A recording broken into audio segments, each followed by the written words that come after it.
detoks ürünü yani beden temizliği ile ilgili hazırlanacak ürün hazırlanmadan önce biz bu kişinin bedeninden hangi maddeyi dışarı atacağız? Bu sorunun cevabını bulmak lazım. Bitkisel ilaçtan bahsediyorum. Ezbere asla kullanamayız. Hangi bitki kullanılacaksa veya bitkiler kullanılacaksa o bitkilerin beden içerisinde göstereceği yan etkileri giderici diğer bitkilerin de ona eklenmesi gerekiyor.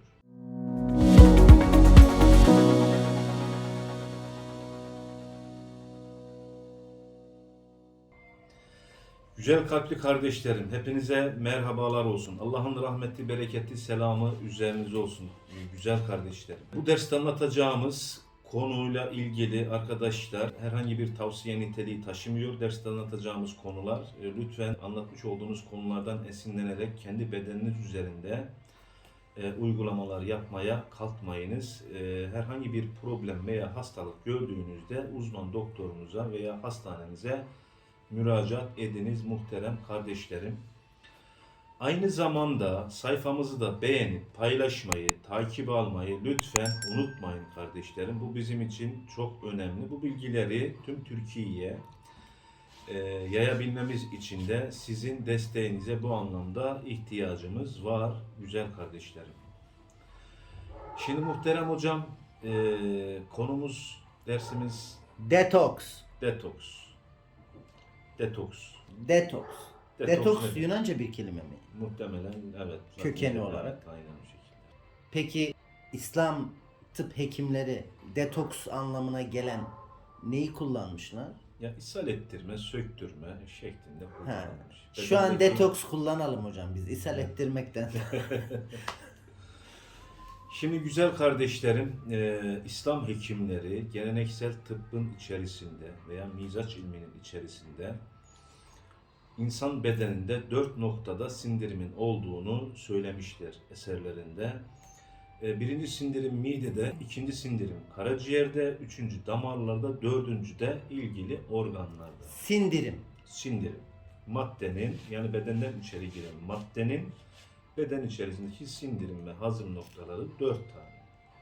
Mide, karaciğer, damarlar ve organlar. Şimdi güzel kardeşlerim, neden bu 4 sindirimden bahsettik? Şunun için, biliyorsunuz bir bedene gıda girdikten sonra midede kuvveti cazibenin etkisiyle arkadaşlar sindirilerek arpa suyuna benzeyen bir sıvıya dönüşüyor. Güzel kardeşim. Bu sıvıya biz değil de hekimler keylus adını veriyor. Keylus. Arpa suyuna benzeyen bir sıvı. Bu sıvı daha sonra mideden karaciğere geliyor. Orada keymusa dönüşüyor. Keylus keymusa dönüşüyor. Keymustan da karaciğer 4 temel maddeyi yani safra, sevda, kan ve balgam sıvısını üretiyor. Karaciğer üretiyor. Karaciğer üretiyor. Ondan sonra kalbe gönderiyor. Kalp bunu damarlar yoluyla ilgili organlara gönderiyor. İlgili organlarda kendi ihtiyacı olan maddeleri kanla beraber alıyor. Kendi bünyelerinde tekrar sindiriyorlar. Tamam mı? Bu şekilde.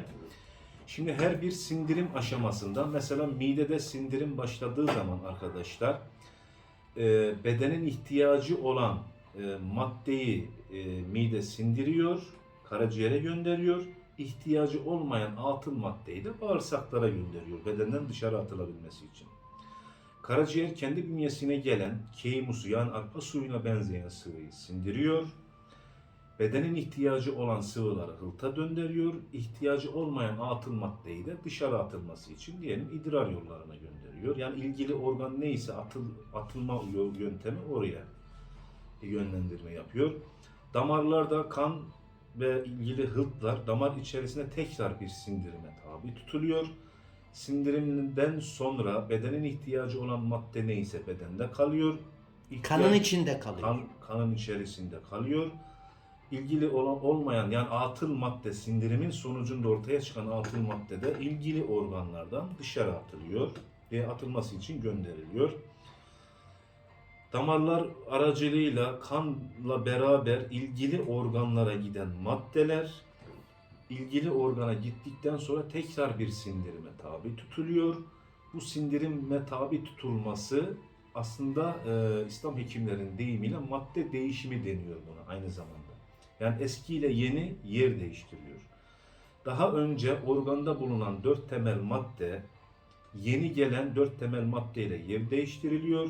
Yeni gelen madde eski maddenin yerine geçiyor. Eski madde de işlevini yitirdiği için bedenden dışarı atılması için ilgili nokta nereyse oraya gönderiliyor. Yani sindirim süreci sonucunda yeni ile eski yer değiştiriyor. Eski bedenden dışarı atılmak için ilgili bölgeye veya organa gönderiliyor.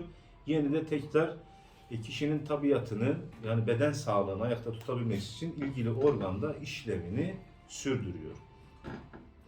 Şimdi bedenden dışarı atılma yöntemleri var. Mesela gözden gözyaşıyla beraber, burunda, ağız yoluyla, deri yoluyla, terlemeyle mesela, idrar yoluyla veya büyük abdestle veya cinsel ilişkiyle veya rahim yoluyla bedendeki atıl maddeler bedenden dışarı atılıyor. O atıl maddeler zararlı. Maddeler yani beden için artık zararlı olan maddeler diyoruz biz bunlara. Yani hekimlerimiz bunlara bedenden dışarı atılması gereken maddeler olarak bildirmişler. Şimdi bizim burada yani bedenden dışarı atılması gereken veya genel anlamda beden temizliği veya detoks dediğimiz şeyin burada biraz açmamız gerekiyor. Hangi bölgede, hangi organdan, hangi madde nasıl ve ne şekilde dışarı atılacak? Sorusu burada karşımıza çıkıyor. Kendisi zaten atıyor. Bizim detoks yapmamıza ne gerek var? Şimdi önceki nesiller için öyleydi. Önceki nesiller yani daha sağlıklı beslendiklerinden dolayı, daha sağlıklı bir hayat yaşadıkları için beden bunu kendi kendine veya var olan şekliyle bunu dışarı atabiliyordu. Ama günümüzde hayat şartlarının zorlaşması, çalışma saatlerinin uzaması, beslenmenin bozulması, bedenimizde de çeşitli problemlerin oluşmasına sebep oldu. Bu problemlerden dolayı da doğru beslenme yapılmazsa kişiye, yapılmadığı zaman dışarıdan ilaç anlamında veya bitkisel ilaç anlamında çeşitli takviyelerle beraber bedendeki atıl maddelerin vücuttan dışarı atılmasına bedene bu anlamda yardımcı olmak gerekiyor günümüz için. Tamam. Ama burada yapılan eksikliklerden bir tanesi şu. Şimdi biz bedenden dışarı maddeyi atma dediğimiz zaman hep bağırsak yoluyla atma bizim aklımıza takılıyor değil mi? Bağırsaklardan atma. Genelde ishal ettirip ilgili maddeyi kullanıp bedenden dışarı atma.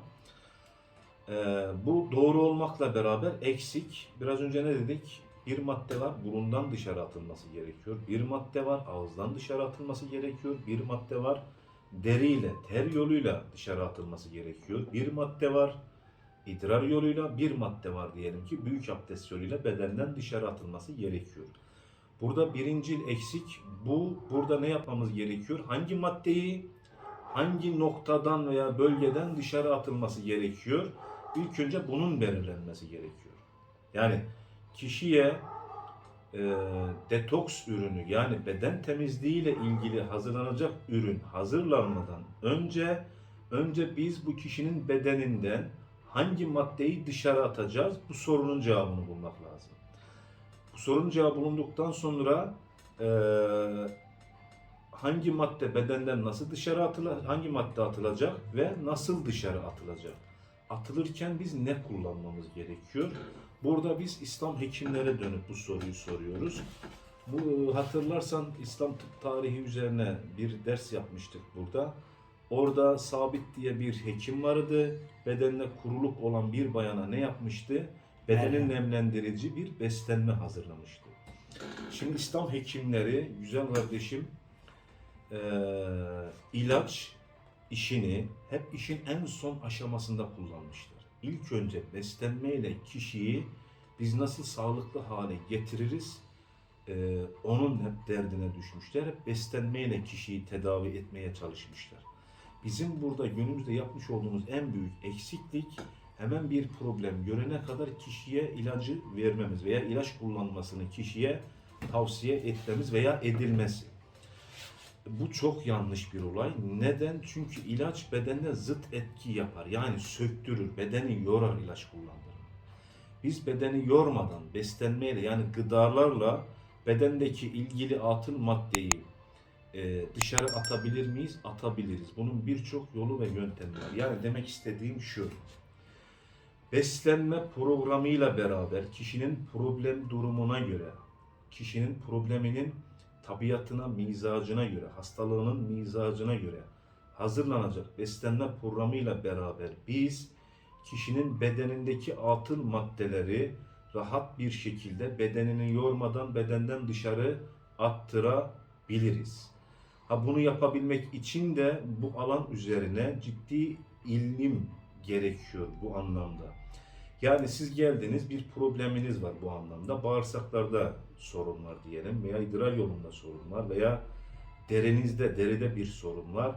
Ben sizi muayene ettikten sonra muayene usullerini önceki videolarda anlattık. Evet. Hatırlıyorsunuz Evet, değil mi? evet. Bu muayene usulleri yapıldıktan sonra ben sizin probleminize göre ilgili beslenme programını hazırlayacağım. Siz buna uymaya başlayacaksınız. Bir müddet sonra zaten bedendeki madde nemlenmeye başlanacak, olgunlaşacak, pişecek. Sonra beden bunu kendi kendine bedenden dışarı atmaya başlayacak. Hangi yolla atılması gerekiyorsa o yolla atılacak.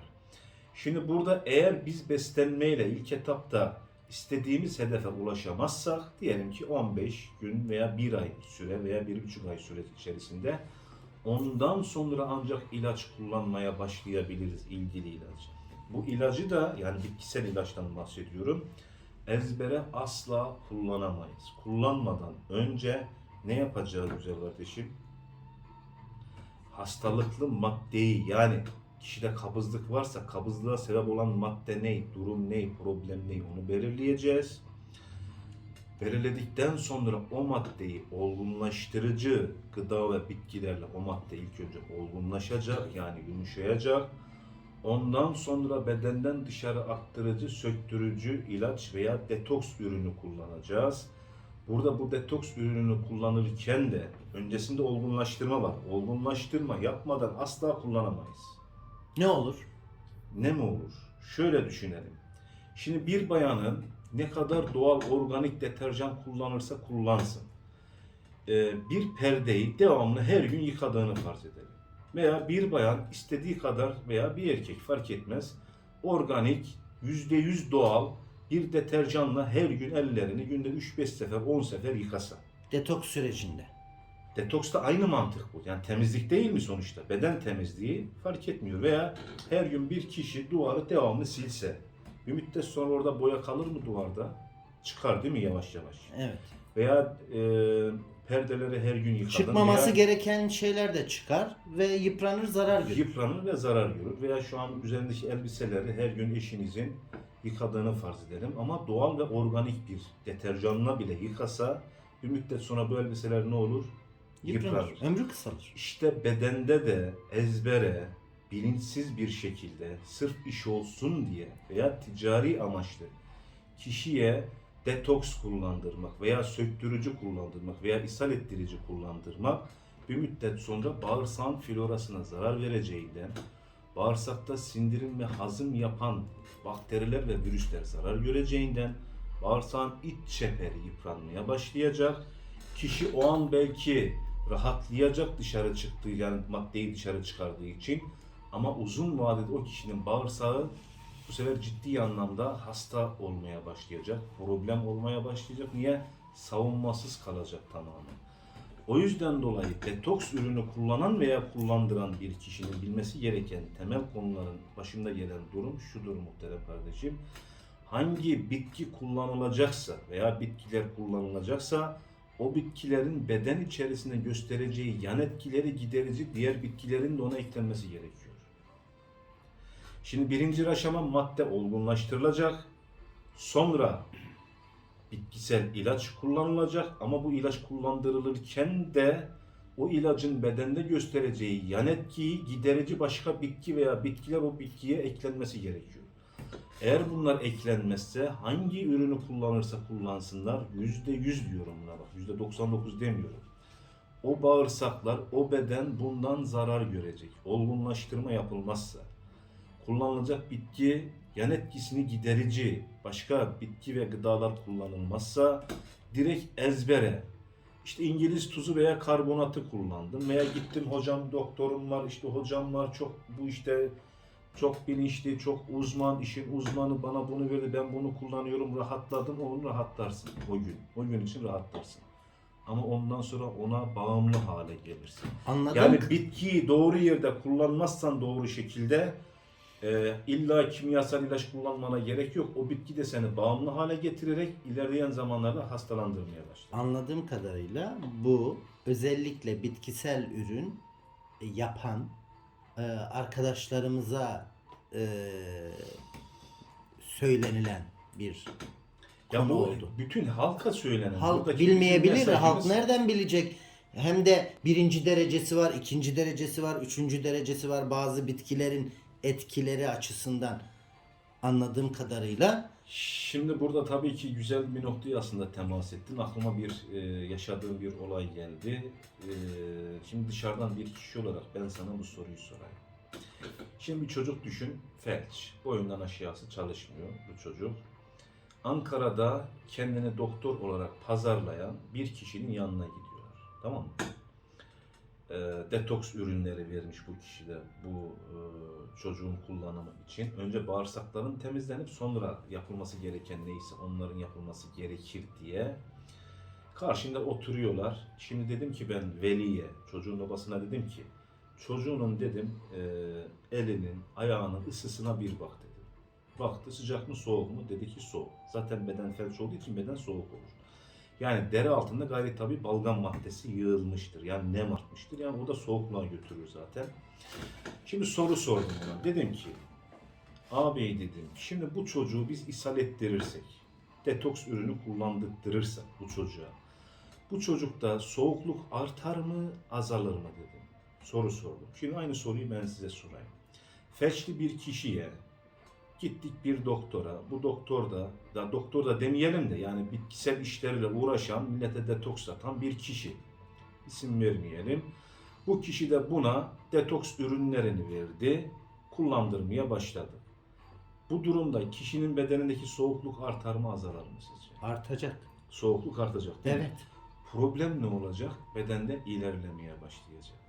Değil mi? Beden iyice soğuyacağından dolayı kişinin bedenindeki hissiyat iyice kaybolmaya başlayacak. Aynı bu soruyu o kişiye sordum. O da İyice aynı. kuruyacak oradaki sorun. Kuruyacak. Felç iyice ilerleyecek. Problem iyice ilerleyecek. Bu sefer hastalık dönülmez bir yola doğru girecek. Olgunlaştırıp, yumuşatıp Tabii atmak ki varken önce beslenme sertleştirme. hazırlanacak o kişi hazırlanması gerekiyordu. Beden yavaş yavaş nemli sıcağa doğru meylettirilip madde olgunlaştırılıp ondan sonra gerek görülürse detoks kullanılacaktı. İlaç kullanmaya burada gerek yok. Zaten beslenmeyle bu biraz uzun vadede çocuğun bedeni, savunma sistemi zarar görmeden, beden kuvveti düşürülmeden zaten bu çözülebilirdi. Ki burada artı bir şey söyleyeyim. Kişilerin yine bitkisel ürün kullanmasına gerek yok. Spor diye bir şey var. Bedeni ısıtıyorsun sporla beraber. Kişi doğal olarak zaten bedenden atılması gereken maddeleri dışarı atıyor. Artı masaj diye bir şey var. Ovalama bizim eski hekimlerin bahsettiği. Ne diyoruz biz? Ovalamakla beraber, masajla beraber bedenin deri altındaki atıl kalan maddeleri ne yapıyorsun sen?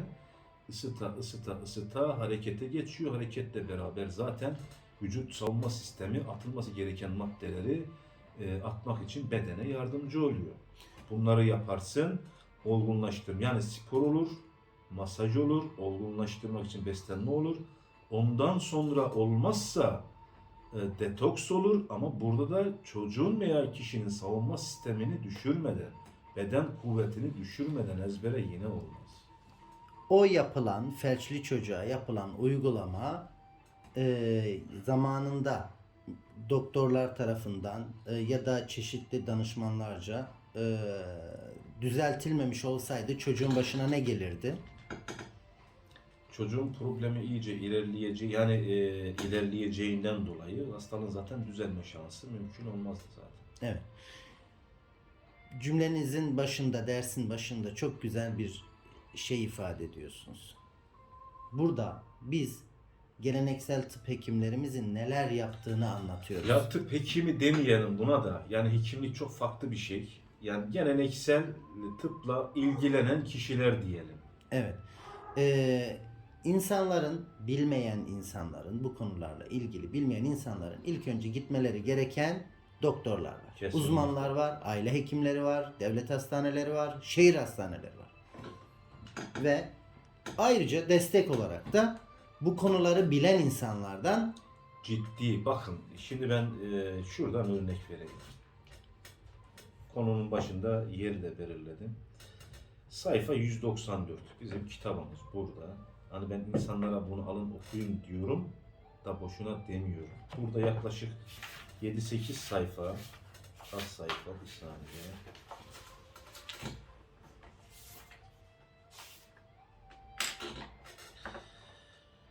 Söktürücü kullanmanın sağlıkla ilişkisi, ishal yönteminin amacı, söktürücü ilaçların bedene etkisi, bayağı bir sayfa anlatmışız burada kaynak eserlerden. Söktürücü ilaçlar kullanmada dikkat edilmesi gereken kurallar, söktürücü ilaçların seçme kaidelerini nasıl seçeceğiz, söktürücü ilaçlar, yöntemler, kullanma yöntemleri nelerdir? Detaylı bir şekilde zaten kitabımızda anlattık biz bunları. Ama maalesef okuyamıyoruz Sayın Hocam. Ondan sonra da böyle işte gelene gidene detoks, bilinçsiz bir şekilde ne yaptığını bilmeden bilmem şu organ temizliği, bu organ temizliği, hangi maddeyi niçin sen oradan temizleyeceksin? Şimdi diyelim ki genelde İngiliz tuzu kullanılıyor burada veya İngiliz karbonatı deniyor. Tamam, bu bedendeki hangi maddeyi atıyor? Safrayı mı atıyor? Balgamı mı atıyor? Sevdayı mı atıyor? Hangi maddeyi bedenden dışarı söktürüp atıyor bu tuz? Tamam. Bunları bile kullandıran da bilmiyor, kullanan da bilmiyor. eyvah Her eyvah. şey ezbere gidiyor. Eyvah eyvah. Ya tutarsa, bazen tevafuk tutuyor birkaç işlemde, tamam mı? Tuttu mu, aha oldu. Tamam da kaç kişide oldu bu? 10 kişide birinde tuttu, tevafuk denk geldi. O zaman biz buna söktürücü, iyi bir söktürücü, bunu kullanırsan bedendeki bütün maddeler dışarı atılır diyebilir miyiz İslam hekimlerinin temel kuralları, yani mizaç ilminin temel esaslarına göre? Mümkün değil. Bu sefer ne olur? Ezbere kullanılan söktürücüler bedenin kuvvetini, gücünü götüreceğinden dolayı kişinin bedeninde var olan hastalık bedende iyice ilerlemeye başlar. Tamam. Ha, söktürücü kullanılmazsa, bedendeki madde dışarı atılmazsa da ne olur? Bedende hastalıklar baş göstermeye başlar. İşte bağırsakta kolit olabilir. Vücutta tıkanıklıklar başlar. Yani söktürücü kullanılması lazım ama önce beslenmeyle düzeltilecek. Ondan sonra düzeltilemezse bitkisel ilaç devreye girecek. İlaç da kullanılırsa o ilacın bedendeki yan etkisini giderici başka ilaçlar olacak. Ama kişi neyi, niçin, nasıl kullandıracağını bilecek. Kullanan da neyi, niçin, nasıl kullanacağını bilecek. Burada ciddi uzmanlık gerektiren bir durum var. Bu durumun muhakkak çözülmesi lazım. Çözülmezse o felç geçiren çocukta olduğu gibi gidersin kendini doktor diye pazarlayan birinin yanına, sana bir torba detoks ürünü verir. Felç bedende iyice ilerler. Sen de zannedersin benim çocuk iyileşip ayağa kalkacak. Maalesef. Güzel kardeşlerim, bu konunun detaylarını zaten nasip kısmet olursa temel mizaç dersleri başladığı zaman konu gideceğiz. Daha detaylı anlatacağız. Bugün niye anlattım ben bunu? Bu konuda görmüş olduğum eksikliği ön bilgi anlamında az çok mantığınızda bir şeyler otursun diye, yani her şeyin, her doğrunun her zaman yapılamayacağı, yapılacak zamanlarının olacağı ve hangi maddede hangi doğru ne şekilde kullanılacak, bunun temel mantığı zihninizde otursun diye bunları bahsetmeye çalıştım. Sayfamıza arkadaşlar abone olun, takibe alın, paylaşın arkadaşlar.